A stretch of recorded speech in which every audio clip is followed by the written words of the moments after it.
Want to stop juggling spreadsheets, calendars, and a dozen apps just to run your rentals? Lodgify makes it easy. It's an all-in-one toolkit for hosts. Build a direct booking website, automate guest messaging, and keep all your channels in sync. Running your rental business your way has never been simpler. And for Good Morning Hospitality listeners, you can get 20% off any yearly plan with code GMH20. Just check the link in the show notes to get started today. Welcome to Good Morning Hospitality, your one-stop shop for the latest news, noteworthy trends, and thought-provoking discussions across the industry. From hotels and short-term rentals to all things travel and hospitality, you'll find each episode equips you with the information that you need to start your week. Join us on Good Morning Hospitality every Monday, wherever you get your podcasts.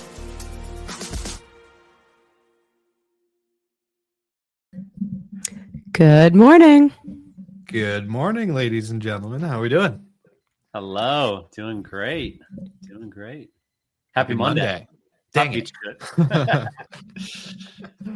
How we feeling this Monday morning after a fun, beautiful weekend? For all of our live viewers who are just getting on to the pod, let us know where you're commenting or where you're tuning in from. Comment where you're tuning in from. We'd love to see where you're all at. But yeah, how's your guys' weekends? Catch me up. What did we It was miss? good. I wanted to see if you could guess based on my background does not give anything away, but where in the country am I today? Yeah, let's see. You go up north a lot. So north and as in terms of New York. So are you in New York? Are you near New York? I'm in Boston. She said it last week. Come on. Oh yeah. Sorry. I guess you just don't listen. You can't keep up with everyone's travels. For those who tune in, we all knew Brandy was going to be in Boston. I had like incredible seafood this weekend. That was like one of my main goals. And I got off the plane and literally just like a suitcase in hand went and met my friend in the seaport at the Island Creek pop-up and just had like so many oysters and razor clams and wine, which is also important. Hell yeah. It's always important. Yeah. Salt water. Nice. Yeah, I love that. For me, nothing crazy. Went to the pool with Oliver and one of his little friends. But in terms of same old, I'm getting on a plane this week. So, oh my gosh! See you later, people. Where are you off to? Going up to the hotel up in Virginia, just for a quick stay. But popping up, I'll be back home tomorrow.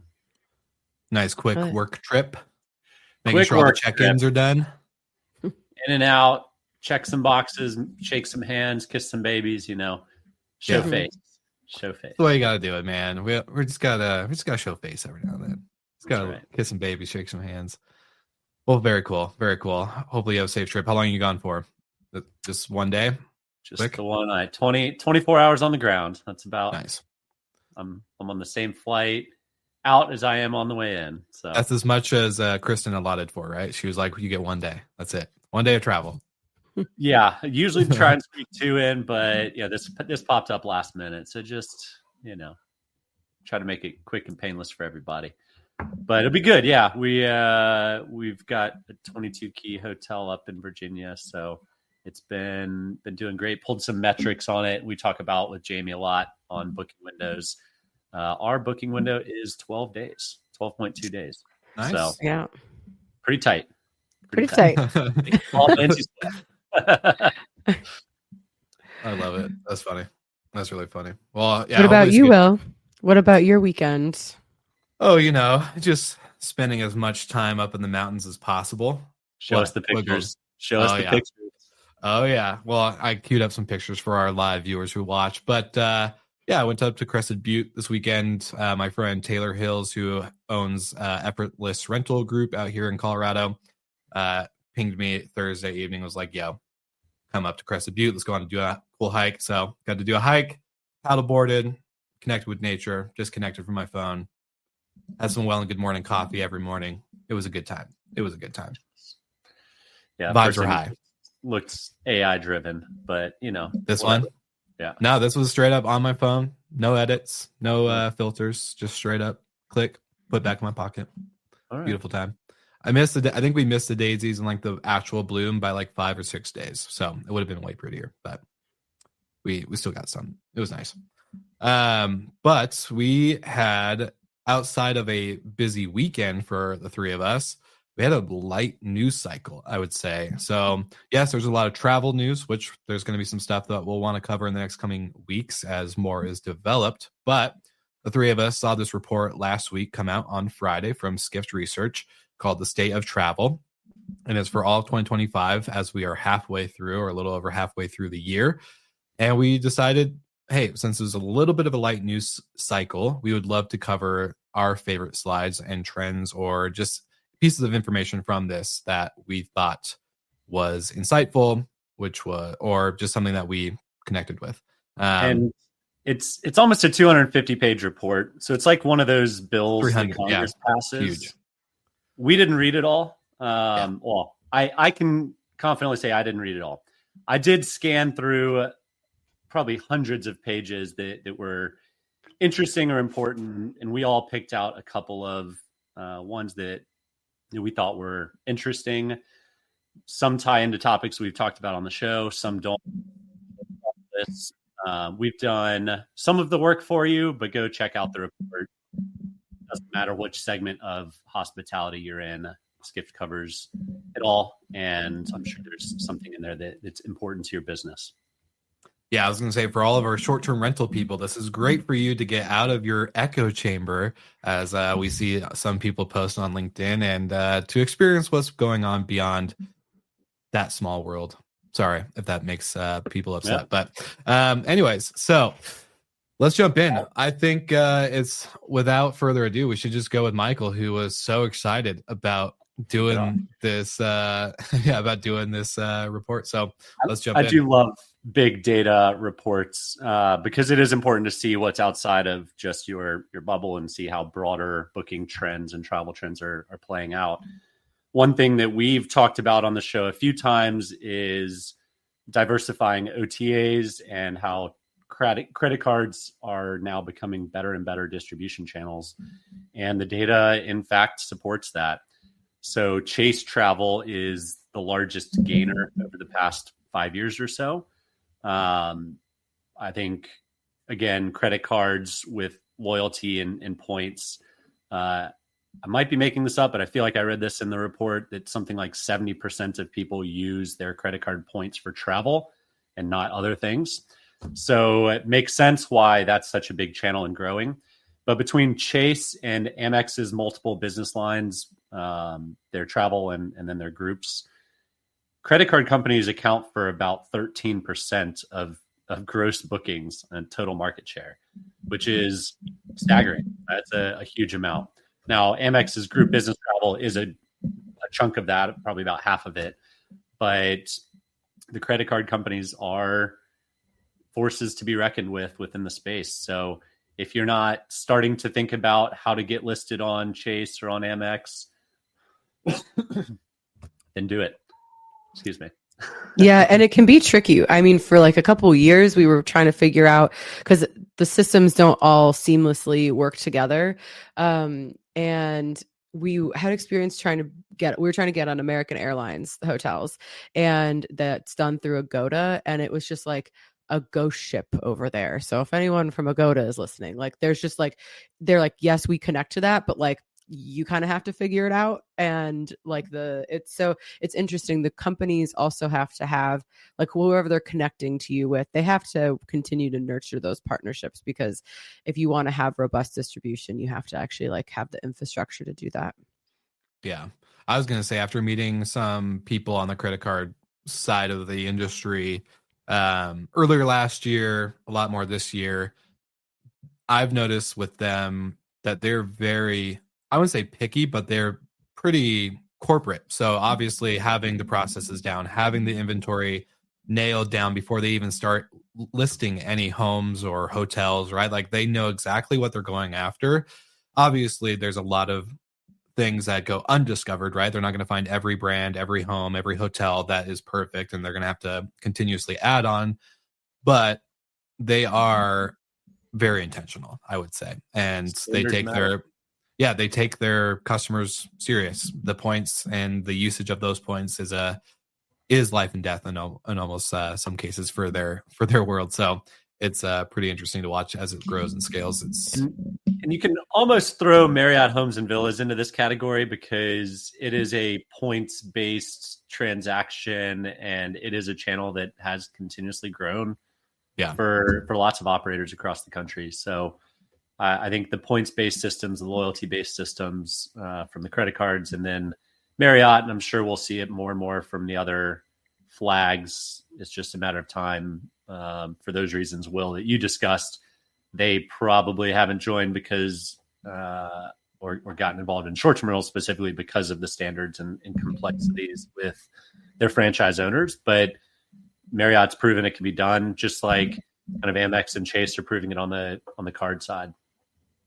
Definitely. Yeah, well, I don't know if anybody has been reading the like sagas across the internet about the Chase Sapphire Reserve fee increase to almost $800, and then Amex is going to outdo that later this year. And there's so much, like all their loyalty points are changing and how you can buy and book travel, and it's becoming even more complex.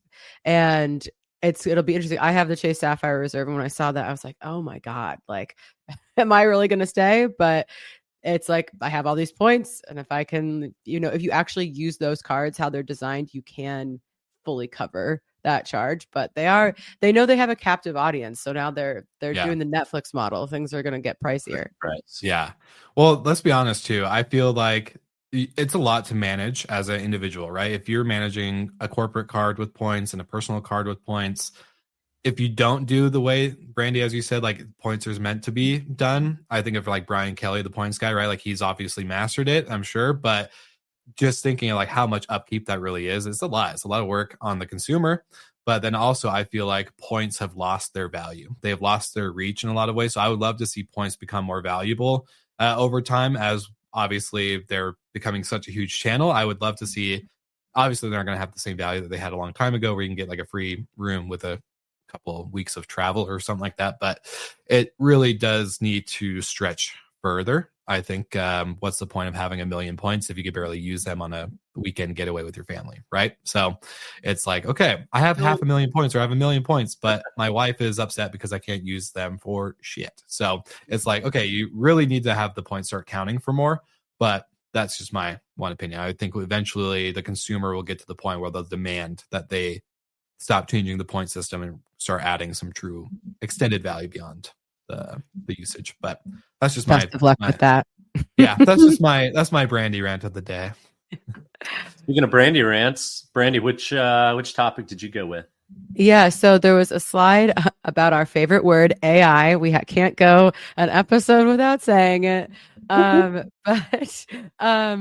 so it shows kind of how Eastern countries, specifically India and China, are like hugely bypassing Western countries in terms of their usage of AI for travel planning or their intent to use AI for travel planning. So both China and India, the responses from those countries said 77%, like very likely that we're going to be using AI, like that's part of our travel planning. And then the US was way last at 29%. And I thought this was interesting, and like speaking of our echo chamber bubbles, because it feels like at least in the business side of travel, everybody's talking about AI and how it's going to be used. We see all these companies putting AI into products.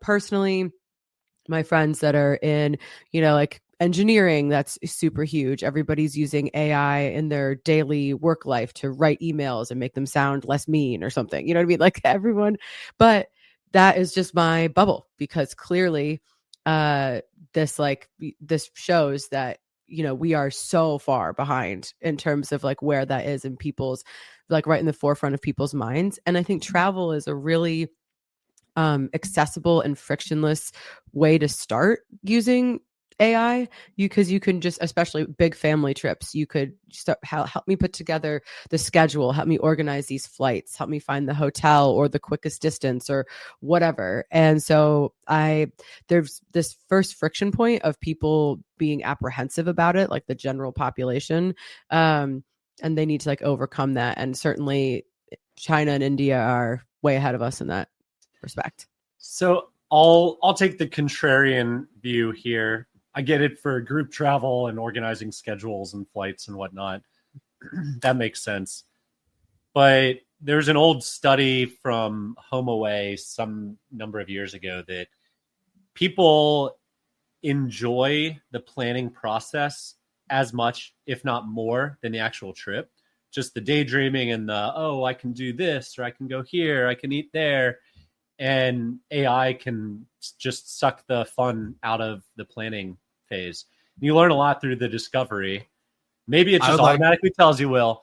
I would like to veto that. I think it's a great starting point for the discovery phase. It's a good way to get the creative juices flowing and say, hey, like we have a family of 6 and we're thinking about these dates and this is our budget or this is our range, right? Like kind of a good starting point, I think.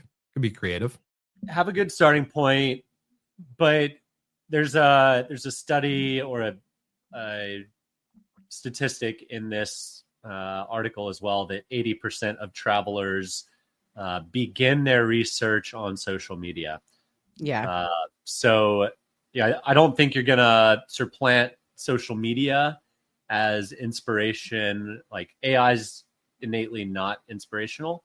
Humans are visual creatures. Let's see the inspiration on socials, and then go to your favorite channel, whether it's direct, whether it's Google, whether it's AI. But I don't know. The planning process is fun to me. I know we've talked about it because Expedia put out that report a while ago. I know we've talked like multiple times about the planning process of a trip, but I think AI eventually will become more inspirational than social. But I think for me, what was interesting about this wasn't even like, are you currently using AI? It was like, what is the likelihood that you are going to use it? So it's more like it's at the forefront. It's clearly at the forefront of people's minds in Eastern countries, China and India specifically. So why is that? That'd be interesting to understand. Yeah, no, it's very interesting. Well, since we each kind of picked 2 topics, I would love to share one of mine. And I think it's something that I just have personally felt. And I think we all kind of leaned towards something that we saw that stood out to us in terms of our own favorite trends. And so I think my favorite slide was about, I think like slide number 39. Again, for any of the live viewers or listeners, there's a report link. Go ahead, download it. It's free. So shouldn't be much of an issue. But the travel cornerstone is emerging to the experiential economy. So the slide kind of showcases manufacturing creates, goods. So real life products. Service economy sells skills or services, obviously. And then the experiential economy is selling identity. And I think this is something we've seen throughout the year or years with the Taylor Swift effect. We talked about it last week about Bad Bunny. I've seen it with sports.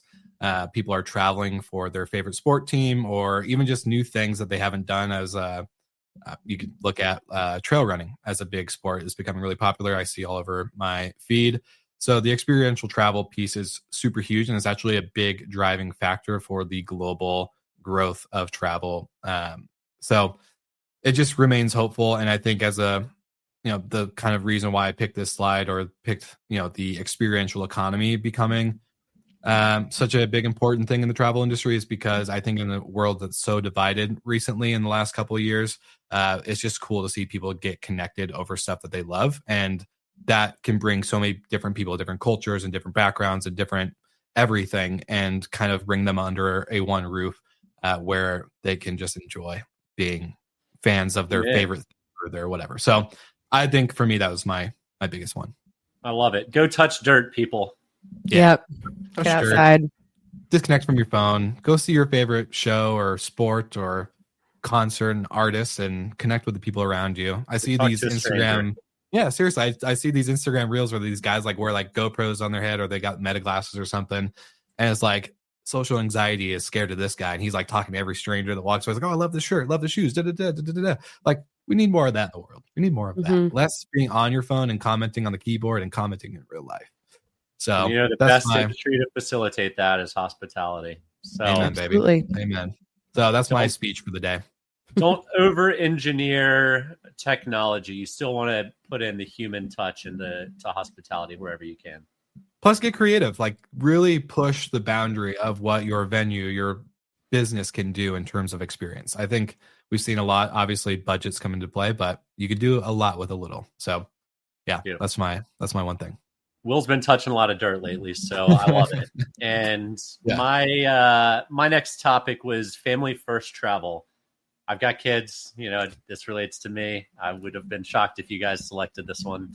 But young parents are leading the way in multi-generational travel. It's stated 58% of millennials and Gen Zs expected or were planning a vacation with multiple generations within their family, which is up from 31% of Gen X. So naturally, the younger generations want to or are seeking out trips with more with families. And 81% of Skift's respondents preferred to go to destinations that were more family-centric and had activities for all ages. And this kind of hits home with what we're building at Nook. We want to be family first. We see a lot of outdoor hotels and concepts being couples-oriented, couples-driven. We don't see enough being family-driven. And there's nothing better. My son is begging me to take him camping right now. But it's 100 degrees in Alabama, and there's no way in hell I'm sleeping outside. Hard pass. Yeah. So I was like, wait till the fall, buddy. I'll take you in the fall. Come out to Colorado. I'll take you to guys to a couple good spots. There we go. So, it's just so important for kids to touch dirt, and play in the dirt and get dirty, and for moms and dads to teach them how to fish and what to look for, how not to touch a snake and run right up on it. These are all experiences I've had in the past couple of weeks. So, the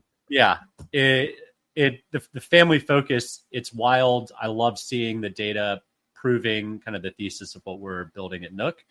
But it's important to consider when you're building your short-term rental house, your company, your hotels, just think about the full family aspect of it. Yeah, it's really good. I heard a podcast the other day about how like a short-term rental host needs to kind of put themselves in the guest shoes more. So it's like if you're a mom or a dad, think about other moms and dads being at your place and like the way that the toys are set up on the dock or the way that the kitchen is maneuvered with cooking utensils and spices or whatever, right? Like just think about the little things on top of what you were talking about, Michael. But no, I love that. That was awesome. I'd love to see Seth and the Skift research team come up with a singles travel. It's like, what about singles? Come on. Yeah. There might have been some data in solo travel. I think I scanned through some there. So all right. We'll have to do a much deeper dive. Yeah, 100%. I love it. What else do we got here? I think we had. So I thought this kind of fit into the AI travel planning, but there is a slide about booking trends across different hotel verticals, like hotels, flights, but like direct site versus OTA. And for the hotels, I found really interesting that 50% of people are booking directly on the site versus 43% on OTAs. And I find that really interesting. It kind of surprises me that OTAs have such a small gap. And then I guess that other percentage is, travel agents maybe, or something like that. But I think that goes to show that people are somehow figuring out, like, the OTAs don't have the dominance of aggregating all that data anymore, even if they that's their sole job, but people are figuring out ways to kind of do that themselves that fit their personal needs. And I think that's where the AI travel planning will come in. I mean, are they going to search all the OTAs and the direct sites? Probably. But if you say, I want to book direct or I want the cheapest price, that's probably going to be the direct site. And I think that will lead more and more people towards direct. And this, for a bigger conversation, for someone more knowledgeable than me, this is all like the fight about AI search versus like regular search and how that's going to totally shift. If anyone's been doing Google ads recently, that there's been big impacts. So it'll be interesting to see how all of us that have our own businesses might benefit from this new direct booking surge. 100%. I just wish I could remember what was mentioned in more detail at the AI and Data Summit in New York by Skift, because there's a lot of commentary about that, and it's crazy because it's shifting like pretty quick with how dominantly just popular AI has become with people just playing with it. So yeah. And what about you, Will? What's your second favorite graph? Oh, well, let's go over here. And it's pulled it up. U.S. consumers remain eager to increase spending on travel. And I think it kind of, for me, just tied back into earlier, which is like live experiential travel. I think that is a big driver. I think as, Americans are looking at what they want to spend their money on, not what they have to spend their money on. We're all realizing we want to spend our money on more experiences, on more ways to get around and to get out from our screens. I think I personally do believe that is a big driver. So in this slide, it really just showcases the increase of travel spending.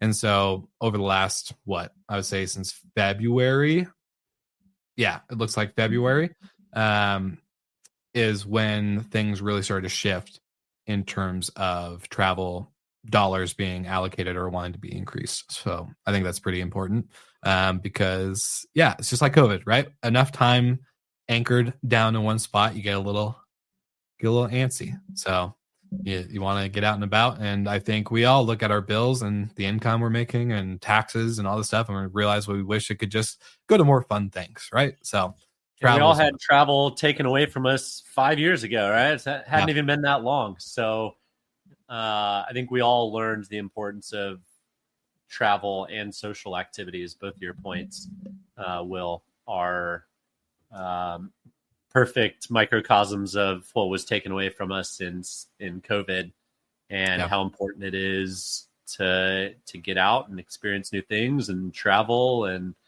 we're all in this industry. My guess is because we love it, not because not for the money, because we all know where the money lies in this industry. But it is it is a great industry. We all love to travel, and we all know how important it is. 100%. It's all been a big part of all of our lives. You could tell the people that aren't in hospitality for hospitality, right? So it's a pretty clear distinction. Yeah, I think that's the right word. Anyways, what's going on this week? What are you guys looking forward to? Give me something other than same old, same old. Give me a little teaser, just a little something outside of your traveling to the hotel, Michael. Traveling to the hotel. I'll send you a picture. Perfect. It's not going to be as pretty as yours, though, to be honest. That's going to be tough to beat. That was a good view. That's a good view. Brandy, what are you doing? Well, I'm heading back to the Soup, aka Miami, this afternoon. This week kind of chill. I'm back home for like a week and change, and then I'm going up to the Adirondacks for like 3 weeks. So that I am very excited about. Although I have been told the bugs up there this year are outrageous. So ferocious. I'm not totally looking forward to that part. But being in the lake is like my favorite thing in the world. So I'll deal with the bugs. Bring extra spray and maybe a face cover so you don't. And those electric rackets. Oh yeah, for sure. I need to get one of those for my camping trips. I went to a camping spot last weekend or something, and I made it one night because I woke up the next morning, had coffee, completely bundled, and was getting destroyed by mosquitoes. And no amount of spray, campfire smoke, or tiki torches would help. So, yeah, it was bad. I feel you, Brandy. I feel you. Anyways, for all of our live viewers, thank you guys so much for tuning in. We want to hear about your week, so feel free to message into the show on your favorite platform, whether it's LinkedIn, X, or, of course, YouTube. We would love to see where you're tuning in from, what you like about the show. And then, of course, shout out to you guys for making the episode so fun. And like always, make sure to like and subscribe to the podcast if you haven't already. Ladies and gentlemen, without further ado, see you guys next week. Bye.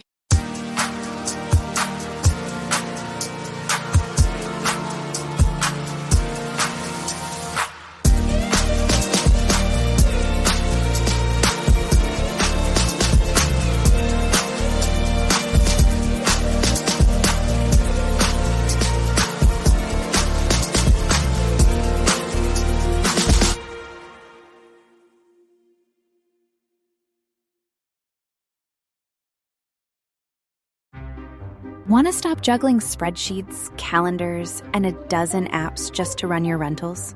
Logify makes it easy. It's an all-in-one toolkit for hosts. Build a direct booking website, automate guest messaging, and keep all your channels in sync. Running your rental business your way has never been simpler. And for Good Morning Hospitality listeners, you can get 20% off any yearly plan with code GMH20. Just check the link in the show notes to get started today.